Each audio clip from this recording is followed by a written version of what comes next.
sorrow is inevitable, but suffering can be avoided.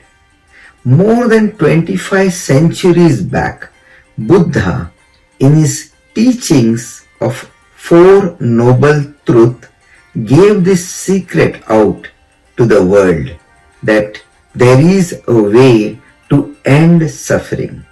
Yes, whether to suffer or not to suffer is absolutely our choice. If you are suffering, if you have suffering in your life, that means knowingly or unknowingly you chose to suffer. You can choose not to suffer. It is pity that it's more than 25 centuries that we always had this and have this secret right in front of us, that if we don't want to suffer, we don't have to suffer. But still, it's a pity that people have been suffering. Billions and billions of people have suffered, and even today, people suffer from financial issues, health issues, relationship issues, and whatnot. So, I have practiced this secret, and hence, I do not suffer. Like every human being, even I have my share of sorrow from time to time. Not that in my life there is no sorrow, there has never been sorrow, but I don't suffer. How? What secret is this? How to practice? I'm going to share that in today's video, and I hope you practice it. And if you do that, not a single day of your life, not a single moment of your day, you have to suffer. You will live a life without suffering. But before that, a quick introduction on Sathvikh. Welcome to Sathvikh, my YouTube channel, and sathvikh.com, my website, where I share these secrets of living healthy, wealthy, and happy life. How good health do you want? How much of wealth do you want, and how happy you want to be in life? You can get all that, and that too without much effort. All that you need to know are those small secrets. Apply them in your life and live a healthy, wealthy, and happy life. So what are these four noble truths given by Buddha? Number one, there will be sorrow in your life. Noble truth number one. Noble truth number two, from sorrow arises suffering, and there is a reason behind suffering. Number three, noble truth, you can end suffering. And number four, there is a way to end suffering. Buddha has shown us the path, has given us the way by adopting which we can end suffering. So I don't have to go in details on each of these, because ultimately what you need is the secret, the way how to end suffering. So here it is. The word is craving. See, sorrow or pain or loss, they don't by themselves create suffering. So suffering is created by craving. So understand this word craving. So before craving, let me talk about dream, wish, work. So you may dream of anything that you want, that's fine. You may wish for anything, that's fine. And you can work towards achieving those, that's perfectly fine. But when you start craving for anything, that is when the suffering starts.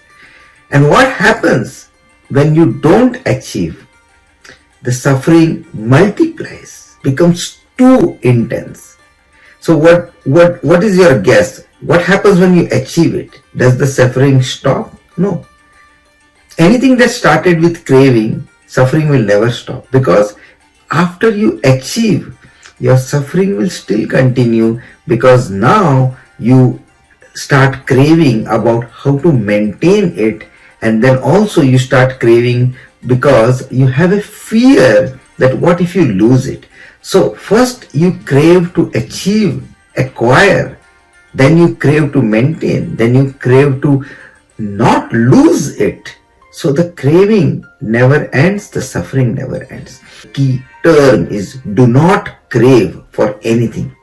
If you don't crave for anything, you will not suffer. So I learned this years back, decades back. Ever since then, yes, there has always been sorrow. As I told you, the noble truth number one, there will always be sorrow. That is noble truth number one. You can't change it. There were from time to time sorrow in my life, but I never suffer because I apply this truth. That is craving. I do not crave, and that is it. When you don't crave, you don't suffer.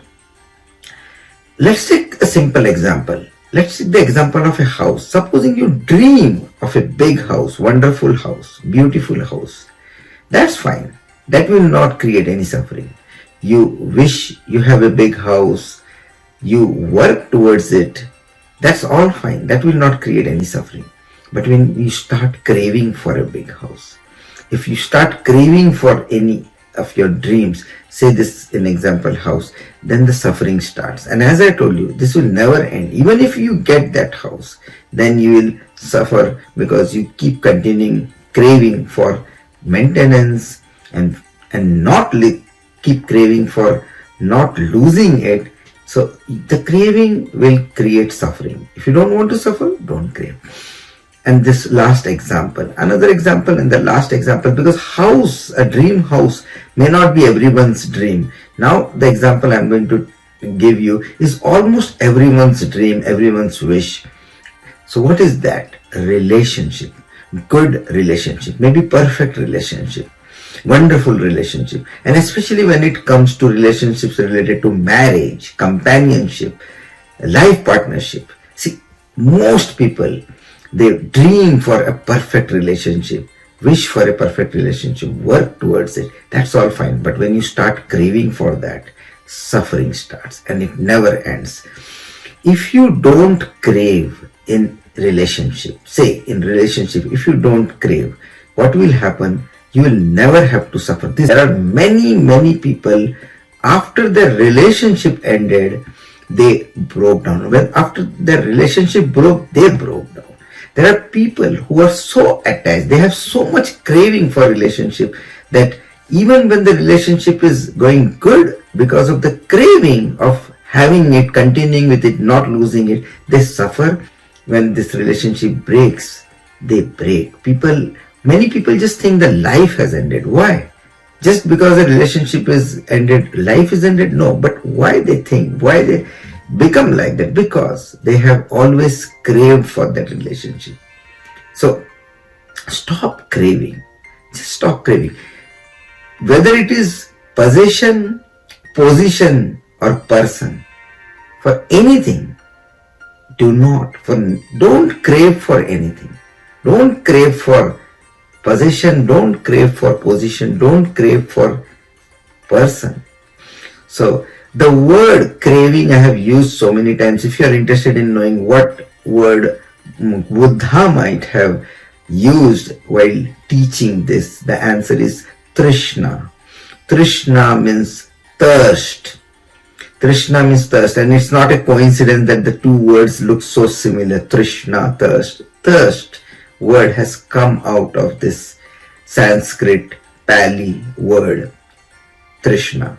So whether it is thirst for something, hunger for something, you crave for it, and craving gives suffering.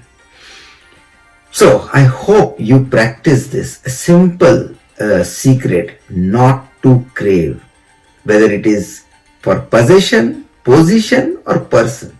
Possession, position, person. Don't crave for anything. If you crave, you'll suffer.